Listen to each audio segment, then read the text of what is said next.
మీ car కి best ceramic coating premier care Apexer car detailing studio for contact. వేదికపైన ఆసీనులైన ప్రత్యేకించి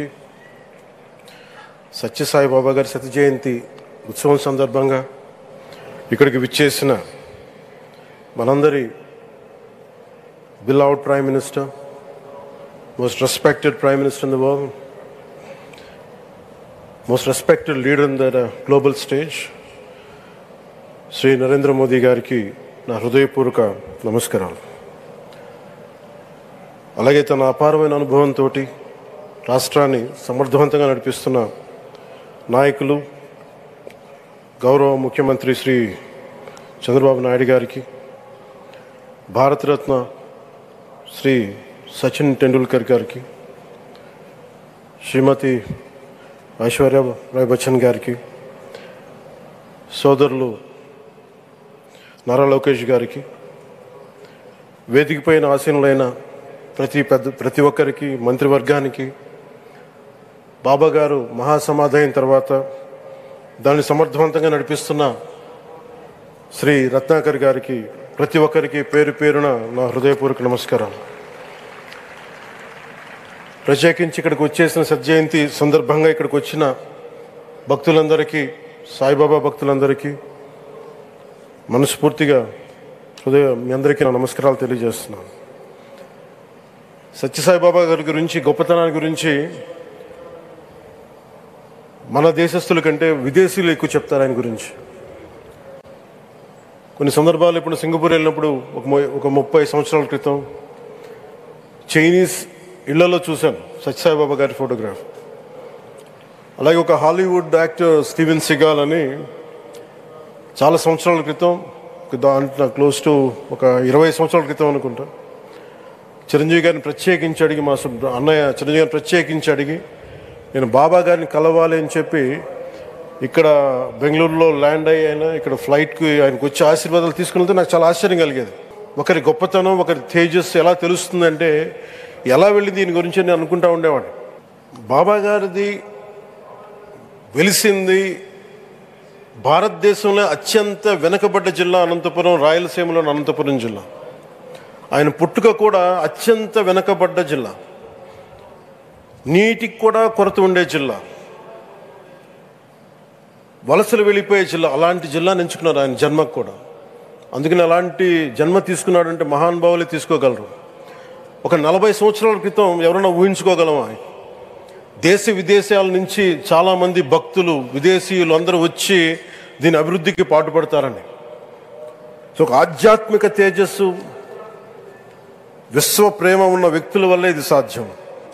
అలాంటి వ్యక్తుల కోసం ప్రత్యేకించి గౌరవ ప్రధానమంత్రి నరేంద్ర మోదీ గారికి ఇష్టమైనది ప్రజలందరికీ కనీసం ఒక 50 లీటర్ల నీళ్ళు ఇవ్వాలి, అది రక్షిత మంచినీరు ఇవ్వాలి. అలాంటి పథకం, ఒక 50 లీటర్ల నీళ్ళు కనీసం ఇవ్వాలి అనేది ఒక వ్యక్తికి ఆ సంకల్పం నరేంద్ర మోదీ గారు దీన్ని ముందుకు తీసుకొచ్చారు.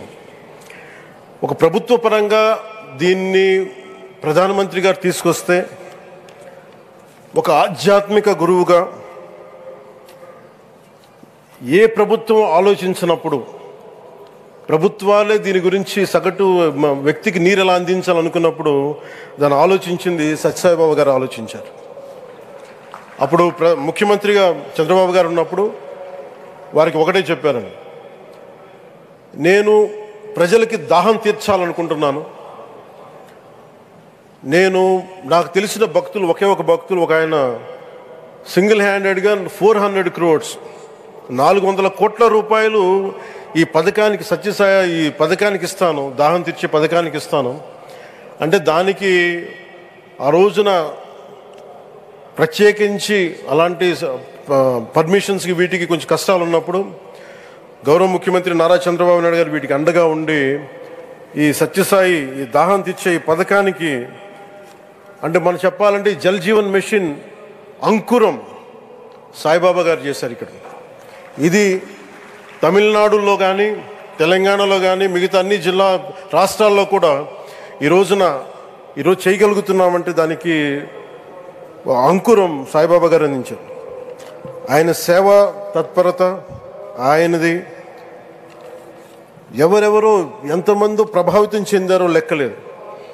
ఒకసారి సేవ చేసే వాళ్ళందరినీ చూస్తూ ఉంటే మా వదిన గారు చెప్పారు, ఒకసారి భోజనం తింటా ఉంటే ఎవరిని ఇంకొకసారి ఇది కొంచెం అన్నం పట్టరా అంటే మా అన్నయ్య గారు చెప్పారండి. వాళ్ళ అన్నకు ఆయన ఎవరో తెలుసు, ఆయన ఒక farmer IAS officer, senior IAS officer అని.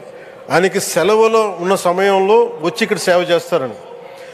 ప్రత్యేకించి ఒక వ్యక్తి, ఒక మహానుభావుడు ఎంతమందిని ప్రభావితం చేయగలిగారంటే, ఐఏఎస్లు కావచ్చు, మన ఈ రోజున సచిన్ టెండూల్కర్ గారు కావచ్చు, వేదిక పైన మహానుభావులు ఎందరో కావచ్చు, వీళ్ళందరినీ ప్రభావితం చేసే ఒక అరుదైన ఆధ్యాత్మిక శక్తి మన భారతదేశంలో, మన అనంతపురంలో, మన ఆంధ్ర రాష్ట్రంలో ప్రపంచానికి వెలుగులిచ్చే ఒక మహా వ్యక్తి పుట్టడం, ఆయన శత జయంతి సందర్భంగా ఇక్కడ మనందరం ఏకం కావడం చాలా ప్రత్యేకమైన ఆనందాన్ని కలిగించింది. ఆయన సేవా తత్పరతని, స్ఫూర్తిని మున్ముందు మేమందరం కొనసాగిస్తాం. గౌరవ ప్రధానమంత్రి అవర్ బిలౌడ్ ప్రైమ్ మినిస్టర్ ఆధ్వర్యంలో మేమందరం కొనసాగిస్తామని తెలియజేసుకుని, ఇదే సేవా తత్పరతని ముందు అందరం కొనసాగించాలని తెలియజేసుకుని సెలవు తీసుకున్నాను. జై హింద్.